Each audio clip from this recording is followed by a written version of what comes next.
Salut tout le monde, j'espère que vous allez bien. Bonne année 2024. Ça y est, l'année 2023 est désormais terminée. Elle peut reposer en paix, comme dirait l'Undertaker. Et donc la question maintenant, c'est 2024. Premier jour de l'année.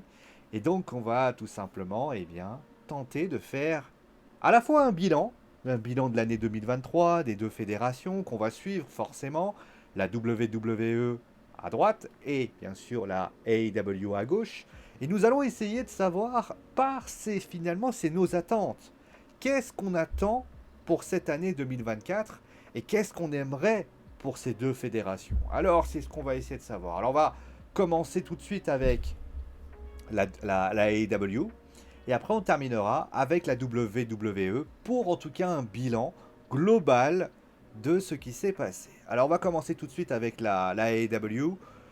Le bilan, il y a des grands moments concrètement. J'ai pu voir un peu AEW War End et c'était vraiment un super show encore une fois. C'est vrai que il y a quand même des belles choses. Honnêtement, à chaque fois que j'ai regardé un show de la AEW, j'ai quand même pris du plaisir à suivre chaque show.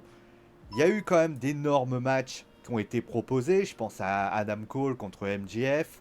MJF est clairement, pour moi, on peut dire le good boy, mais ça a été pour moi le mec qui ça. On le connaissait déjà, mais en tant que champion, il a littéralement éclaté cette année et ça c'est cool.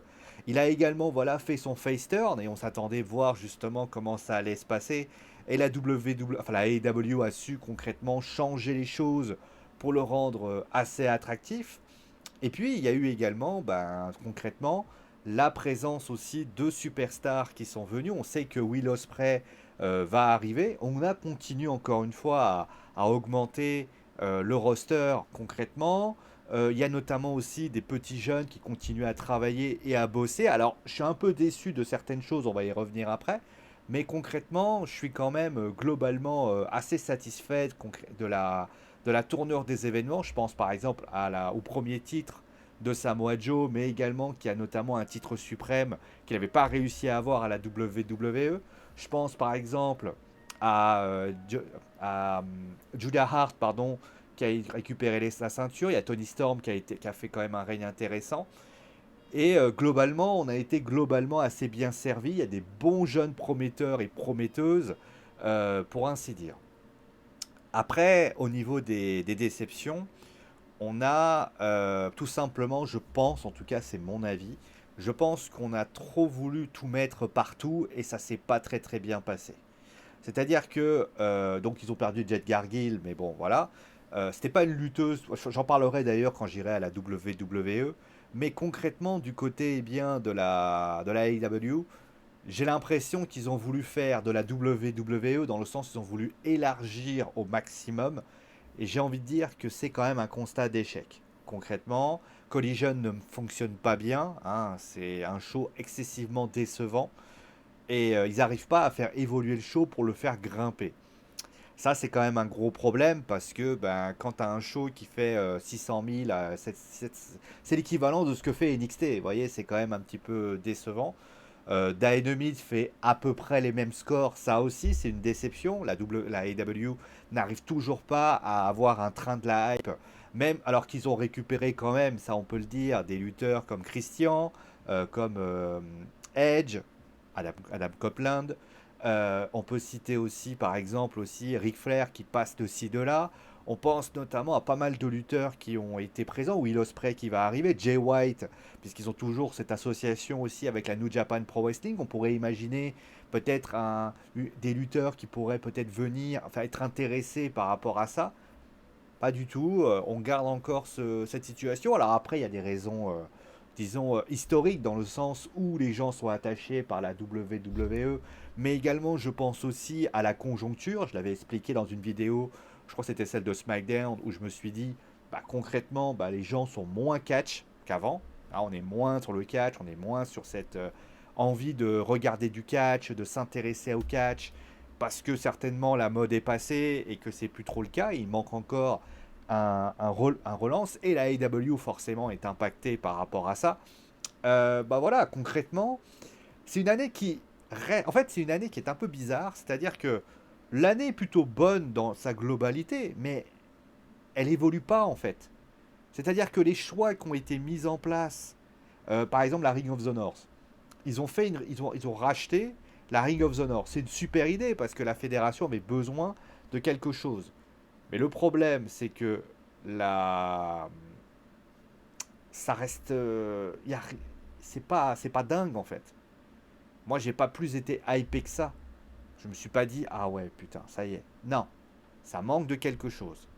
Et je pense que la AEW, d'ailleurs, ils ont ce problème avec Chris Jericho, qui est bon. Tony Khan s'est exprimé par rapport à ça.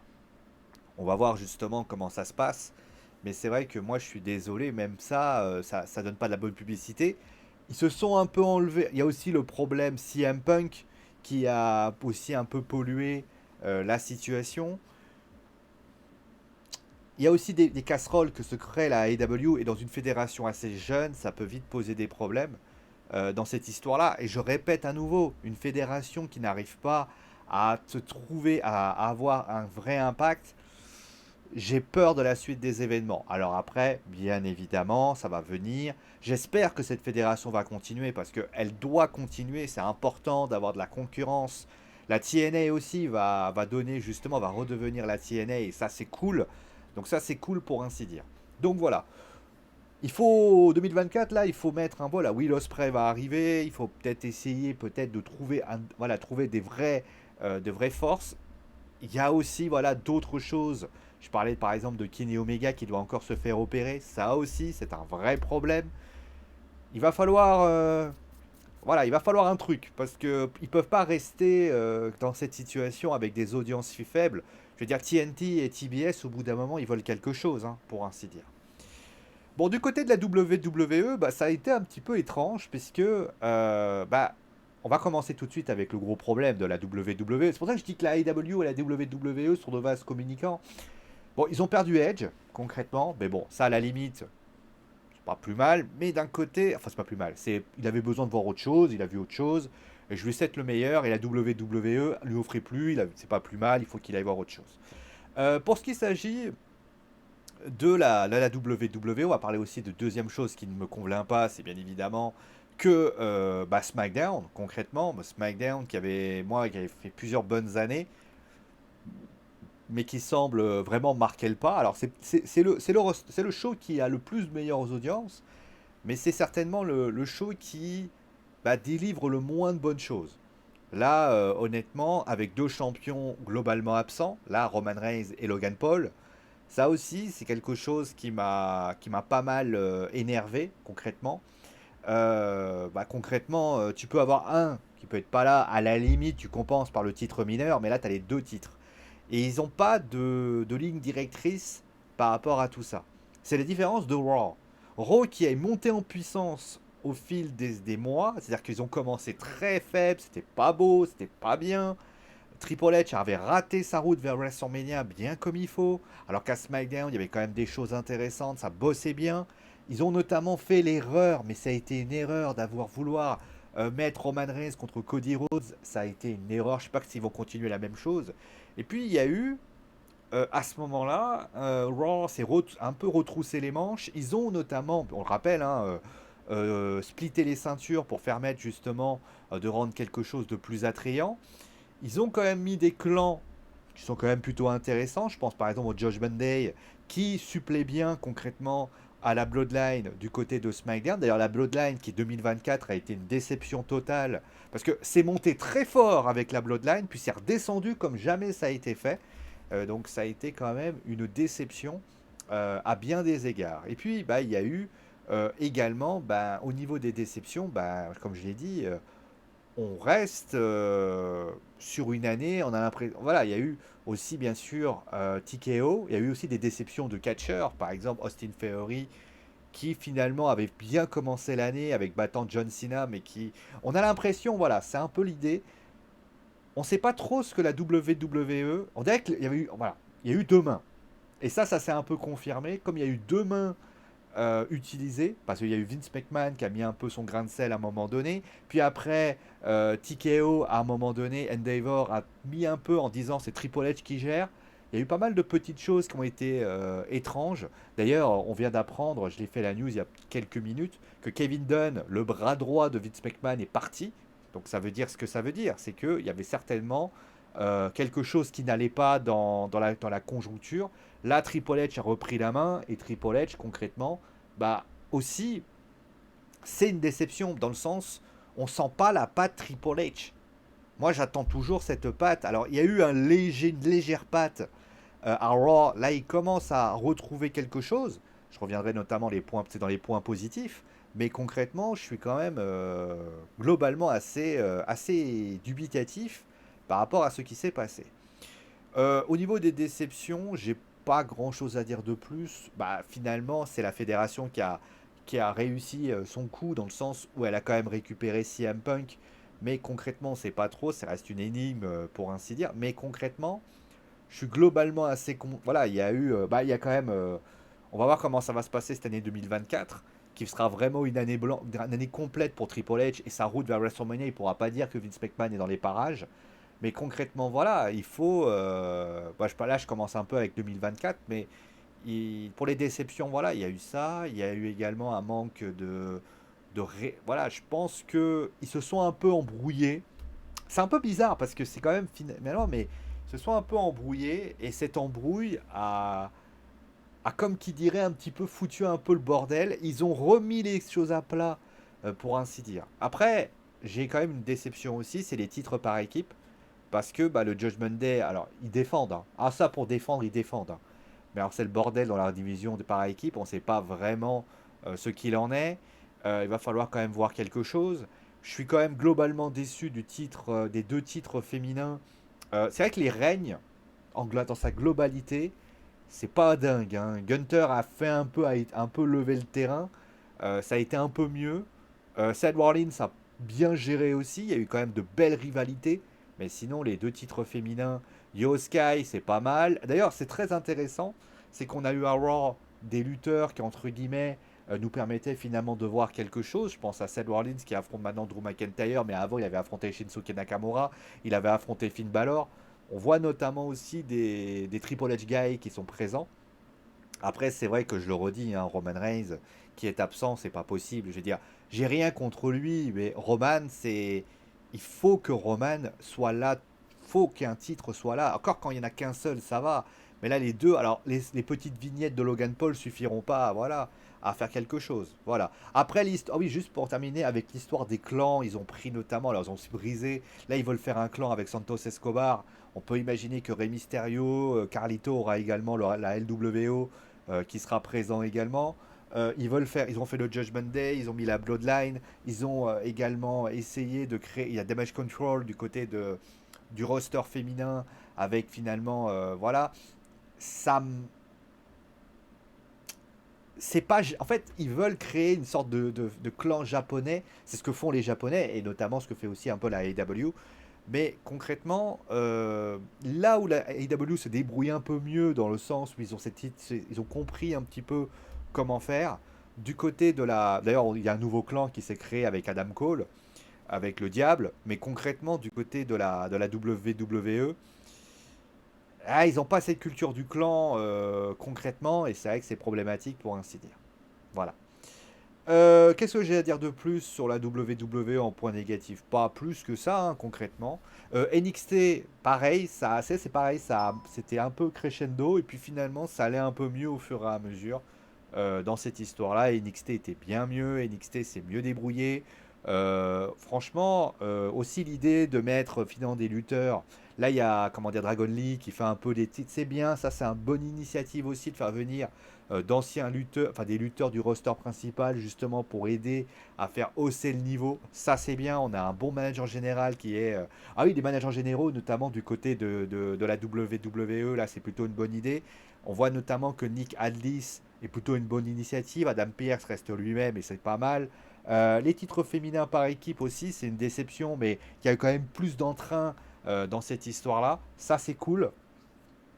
Qu'est-ce que j'ai à dire de plus concrètement dans les points positifs? Oui, les points positifs, il y a eu quand même de bons matchs, hein, concrètement. Il y a eu un bon début d'année avec Kevin Owens et Sami Zayn, avec notamment ce qui s'est passé. On peut quand même dire aussi qu'il y a des lutteurs qui ont quand même bien fait leur boulot. Je pense à Seth Rollins, je pense même si Seth Rollins on le connaît. Je suis encore un peu dubitatif avec Jey Uso, j'attends encore de voir ce qui pourrait être fait, mais l'avènement de Cody Rhodes, bah, Cody Rhodes, il a fait une bonne année concrètement. Il y a également Gunther qui a fait une très très bonne année aussi. Il y a quand même et je trouve que le roster, bah, il se rajeunit un peu. Alors je sais que ça a un impact sur les audiences, mais concrètement, je trouve que ça a quand même son impact. Io Sky qui est championne, ça c'est une super nouvelle. Il y a quand même, alors certes, Logan Paul, bon, pourquoi pas, mais il a quand même mérité. Bon, après, je pensais quand même qu'il serait plus présent. Ça, c'est quand même le petit souci que j'ai.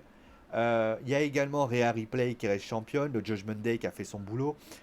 On va dire qu'il y a quand même des. Ça parle un peu plus concrètement, voilà. Le retour de CM Punk qui, a priori, va continuer à monter crescendo et on attend vraiment de voir ce qui va se passer. Pour ainsi dire, le retour de Randy Orton aussi, qui, notamment du côté de SmackDown, se débrouillera pas trop mal. Il y a. On va dire que c'est étonnant, mais on va partir maintenant des attentes de 2024. Mais il y a quand même il y a quand même du matériel, avec notamment, on ne sait pas hein, ce qui pourrait arriver pour MJF, qui pourrait débouler du côté de Raw et SmackDown. Jade Gargill, quand on sait que on ne sait pas encore ce qu'elle va devenir, pour l'instant elle reste un peu loin. Et puis il y a quand même un bon roster qui est quand même plutôt intéressant. Là, ça va être l'année, ce qui est intéressant, ça va être l'année Triple H. On va voir justement ce qu'il va pouvoir faire dans cette histoire-là. Je pense que Brock Lesnar va faire son retour. Je serais pas étonné qu'il fasse un tour à Day One, concrètement, mais il y a quand même de bons éléments. Et j'ai envie de dire, bah c'est cool. Bah c'est cool et honnêtement, si j'avais à dire, est-ce que je suis plus confiant avec la WWE que la WWE que la AEW, bah, je dirais plus la WWE concrètement. Voilà, c'est assez paradoxal. J'aurais dit l'année dernière, j'aurais dit ouais, non, bah, à mon avis. Mais là, ça vient. Bon, il faut le travail. Et ça, c'est cool. Maintenant, quelles sont mes attentes? Mes attentes concrètement. Alors, mes attentes pour le catch, bah, j'espère que le catch va de nouveau renaître un peu. C'est quand même une déception de voir à quel point la WWE a dégringolé au niveau des audiences, mais la AEW, on attend toujours, et ça c'est vrai que c'est quelque chose, la fameuse guerre entre les deux shows, entre les deux rosters, entre les deux fédérations. On nous a tellement vendu le truc. Alors je sais qu'il reste les AEW fans et les WWE fans, mais on veut une guerre. On veut cette guerre et il faut qu'on y arrive. Voilà. Ensuite, au niveau des attentes, bon, pour la AEW, je pense que la AEW, moi, mes attentes que j'ai, c'est j'aimerais qu'il se structure un peu plus. Là, aujourd'hui, c'est un peu parti dans tous les sens. Allez, on remet les choses à plat. Je suis partant d'ailleurs pour qu'il dégage Rampage. Ça sert à rien qu'il mette Rampage. C'est un show gouffre. Qu'il le dégage, qu'il mette Collision. Alors, je sais qu'il va être en rivalité avec SmackDown, mais qu'il y aille quand même. Quitte à le mettre le. À la limite, voilà, vous voulez vraiment faire un truc, mettez. Alors, honnêtement, il y a le mercredi, vous mettez mercredi, jeudi. Voilà, vous mettez ça comme ça. Vous mettez Collision et que les deux rosters nous donnent un vrai style. Pourquoi ils mettent pas, ça je comprends pas, pourquoi ils mettent pas la Ring of Honors pour Collision? Pourquoi? J'arrive pas à comprendre. Collision, c'est quand même le roster le plus intéressant qui peut être intéressant. Mais mettez-le le lendemain. Ça pourrait nous donner. On pourrait avoir quelque chose. Là, on ne sait pas trop ce qu'il en est. C'est un deuxième show. Alors je sais que ça aussi, on va revenir là-dessus. Il faut que la AEW épure aussi son roster. Il est trop épais son roster. Il y a un roster qui est trop épais, trop fourni. Et concrètement, ça devient quand même quelque peu compliqué. Ensuite, pour ce qui s'agit du reste, bah, continuer les grands matchs. Concrètement, moi, j'ai pas de problème là-dessus. continuez à travailler dessus, continuez à faire votre boulot. N'hésitez pas aussi d'ailleurs, alors je sais que c'est compliqué, mais après il n'y a plus le Covid est parti. Essayez concrètement de vouloir faire un roster aussi un peu ROH. Vous avez, vous avez une association avec la New Japan Pro Wrestling. Essayez de faire quelque chose qui pourrait nous permettre de faire quelque chose de pas trop mal. Voilà, ça peut être une idée. Donc voilà.